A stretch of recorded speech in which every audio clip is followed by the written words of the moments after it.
Monsieur Bertha, pour le MoDem. Oui, merci Président, merci chers collègues pour ce travail. Non, juste rapidement, déjà je voudrais juste faire un petit correctif sur le problème de genre dans le domaine des sciences de la vie, parce que j'ai fait un bond dans mon siège pour enseigner en médecine, en pharmacie et en sciences de la vie, c'est 75% de femmes.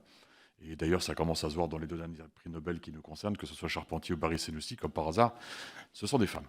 Donc là, je ne suis pas d'accord sur ces chiffres-là. Ensuite, est-ce que finalement, je vais poser une question qui ne sert à rien? Est-ce que finalement, ce qui rend difficile l'orientation, ce n'est pas simplement qu'on a laissé évoluer depuis des décennies, voire depuis des siècles, un système d'enseignement supérieur totalement incompréhensible? Je vais dans n'importe quel autre pays, il y a un système qui s'appelle l'université, point. Vous avez mentionné tous les diverticules.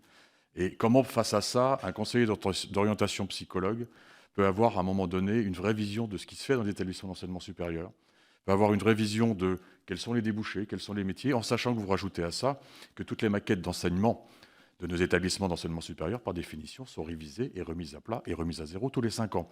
Donc je ne vois pas très bien comment ce travail, et vraiment je le retire de mon chapeau, parce que je ne vois pas comment il est réaliste et réalisable, ce travail de conseiller d'orientation. Concernant M. Bertha, concernant la question du genre, moi, ce que je vous donnais tout à l'heure, on était sur des chiffres dans les lycées, sur les choix des spécialités au lycée. Et ce que vous dites, c'est vrai, par exemple sur les facs de médecine qui aujourd'hui sont plutôt remplies par des femmes. En revanche, si vous voyez certaines filières d'ingénieurs par exemple, on a encore une grande majorité d'hommes. Donc voilà.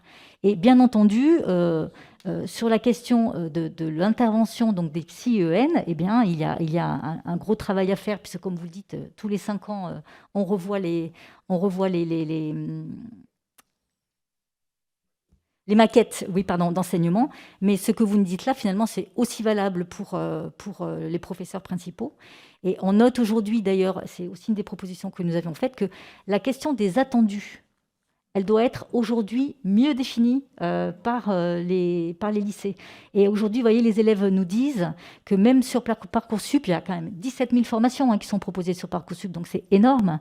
Mais il manque parfois de connaissances ou d'une évaluation des débouchés que la formation va leur proposer. Et donc, on proposait peut-être d'adjoindre parfois à certaines formations des petites vidéos, des témoignages pour aider les étudiants à mieux connaître les débouchés des différentes filières.